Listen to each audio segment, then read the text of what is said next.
Audio Jungle.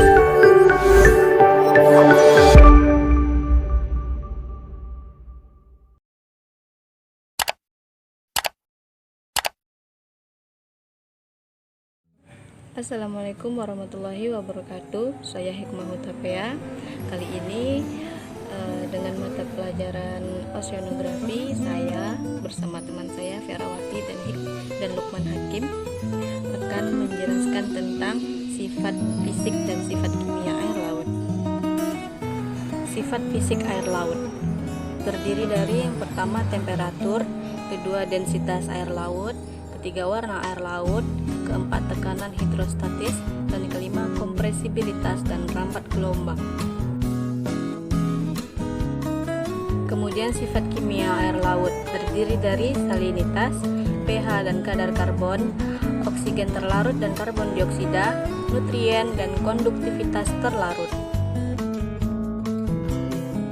Berikut penjelasan tentang sifat fisik air laut dan tentang sifat fisik kimia air laut. Pertama, sifat fisik air laut. Ada temperatur. Temperatur atau suhu merupakan derajat panas suatu objek yang diakibatkan oleh tumbuhan antar molekul yang tidak beraturan. Temperatur berbeda dengan panas atau kalori. Panas per unit volume dihitung dari temperatur dengan rumusan Q sama dengan densitas dikali panas spesifik dikali temperatur. Kemudian ada densitas air laut. Densitas merupakan salah satu parameter terpenting dalam mempelajari dinamika laut. Densitas didefinisikan sebagai massa persatuan volume. Densitas air tergantung pada suhu atau temperatur dan salinitas, sampel dan juga tekanan air laut sebagai hasil dari kompresibilitas air. Temperatur, salinitas dengan densitas memiliki hubungan yang sangat erat, di mana densitas akan meningkat jika salinitas bertambah atau suhu berkurang. Akan tetapi, jika selamanya densitas meningkat seiring dengan penurunan suhu, hal ini karena adanya anomali air. Densitas atau kepadatan air laut adalah jumlah massa air laut per satuan volume. Pada umumnya, nilai densitas berkisar antara 1,02 hingga 1,07 gram. Akan bertambah sesuai dengan bertambahnya salinitas dan tekanan berkurangnya temperatur.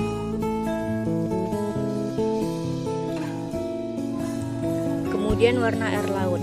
Biru laut adalah salah satu jenis warna biru yang menyerupai warna laut. Sebagian besar warna laut adalah biru. Penyebab laut berwarna biru adalah karena hanya cahaya biru kehijauan yang dapat ditransmisikan ke dalam, kemudian ditebarkan dan ditransmisikan kembali keluar dari air tanpa diserap. Kadar garam yang terkandung dalam laut juga mempengaruhi tingkat kebiruan laut. Semakin tinggi kadar garam dalam laut, semakin biru warna laut. Pantulan warna langit juga mempengaruhi warna laut, tetapi kecil sekali. Kemudian tekanan hidrostatis. Tekanan hidrostatis adalah tekanan yang diberikan oleh air ke semua arah pada titik ukur manapun akibat adanya gaya gravitasi. Tekanan hidrostatis akan meningkat seiring dengan bertambahnya kedalaman diukur dari permukaan air. Akibat gaya gravitasi, berat partikel air akan menekan partikel di bawahnya, dan begitu pula partikel-partikel air di bawahnya akan saling menekan hingga ke dasar air, sehingga tekanan di bawah akan lebih besar dari tekanan di atas. Jadi semakin dalam kita menyelam dari permukaan air, maka akan semakin banyak volume air yang ada di atas kita dengan permukaan air, sehingga tekanan yang diberikan air pada tubuh kita atau tekanan hidrostatis akan semakin besar. Kemudian materi selanjutnya akan dijelaskan oleh Ferawati dan Lukman Hakim. Kepadanya dipersilahkan. Assalamualaikum warahmatullahi wabarakatuh. Saya Ferawati dari kelompok 3. Saya akan menjelaskan tentang sifat kimia air laut. Yang pertama, salinitas air laut. Salinitas merupakan kadar garam yang terkandung di perairan. Salinitas dapat didefinisikan menjadi jumlah total material solid terlarut dalam 1 kg air saat seluruh karbon dikonversi menjadi oksida. Seluruh bromin dan iodin digantikan oleh klorin dan seluruh organik matter sudah teroksidasi. Garam di laut berasal dari dasar laut karena proses rembesan dari kulit bumi di dasar laut yang terbentuk gas. Bersama gas ini terlarut juga hasil kikisan kerak bumi dan air dalam perbandingan yang tetap sehingga terbentuk garam di laut. Zat-zat terlarut tersebut dapat dibagi menjadi 4 kelompok. Yang pertama, konstituen utama, terdiri dari Cl, NaSO2, dan Mg. Kedua, gas terlarut, terdiri dari CO2, N2, dan O2. Ketiga, unsur hara, terdiri dari Si, N, dan P. Keempat, unsur runut, terdiri dari I, Fe, Mn, Pb, dan Hg. Salinitas di laut umumnya merupakan sejumlah garam terlarut dalam satuan gram dalam 1000 gram air laut. Salinitas di laut bervariasi antara 33% sampai 38% dengan rata-rata adalah 35%. Salinitas air laut mengalami perbedaan karena pengaruh evaporasi dan presipitasi, runoff dari sungai, pendinginan maupun pencairan es. Di daerah dengan evaporasi yang tinggi, sebagai contoh Laut Merah, salinitas dapat mencapai 40%, tetapi yang dekat dengan muara sungai akan rendah yaitu sekitar 20%. Pada umumnya, salinitas tinggi terjadi di ekuator. D. pH dan kadar karbon. pH merupakan konsentrasi ion hidrogen di dalam air yang besarnya dinyatakan dalam minus logaritma dari konsentrasi ion H. Keberadaan ion hidrogen menggambarkan derajat keasaman. Derajat keasaman atau pH berkaitan erat dengan karbon dioksida dan alkalinitas. Semakin tinggi nilai pH, semakin tinggi pula nilai alkalinitas dan semakin rendah kadar karbon dioksida bebas. Besaran pH berkisar antara 0 sampai 14. Nilai pH kurang dari 7 menunjukkan lingkungan yang asam, sedangkan nilai di atas 7 menunjukkan lingkungan yang basah. Untuk pH sama dengan 7 disebut sebagai netral. Sebagian besar hewan akuatik sensitif terhadap perubahan pH. pH yang disukai biota akuatik berkisar antara 7 sampai 8,5. Perubahan nilai pH sangat mempengaruhi proses biokimiawi perairan. Pada pH netral, umumnya bakteri dapat tumbuh dengan baik, sedangkan jamur menyukai pH yang rendah. Oleh karena itu, proses dekomposisi bahan organik dapat berlangsung dengan cepat pada kondisi pH netral dan alkalis.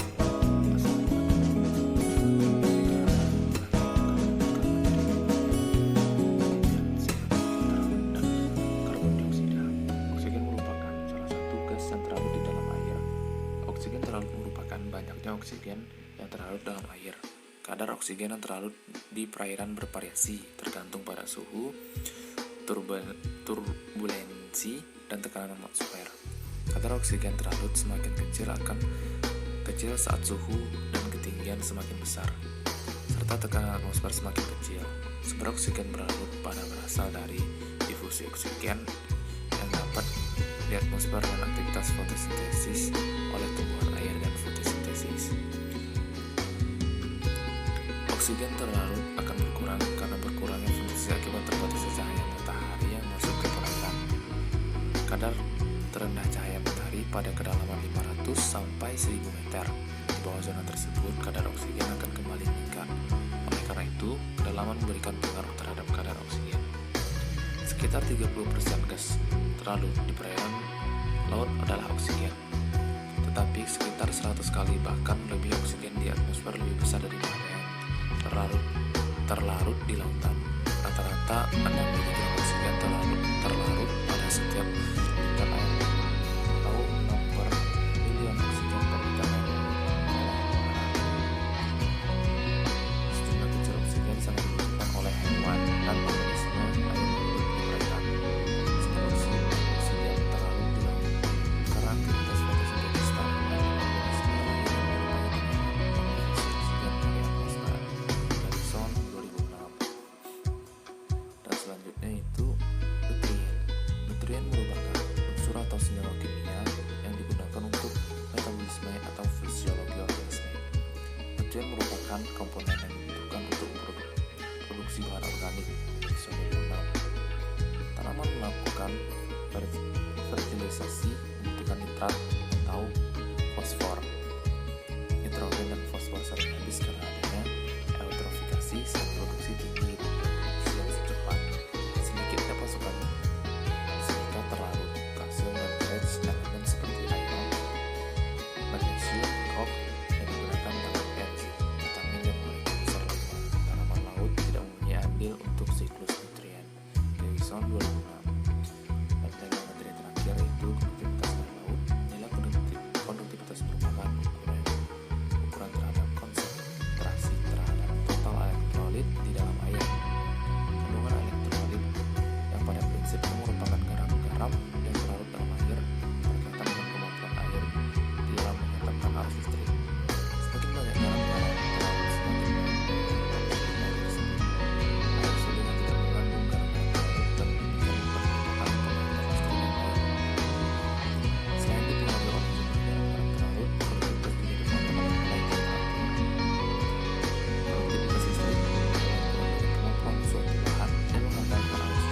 kecepatan akan berpindah berdasarkan arus listrik.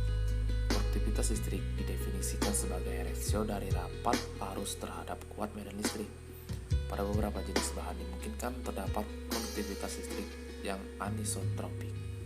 Lawan dari konduktivitas listrik adalah resistivitas listrik atau biasa disebut sebagai resistivitas saja.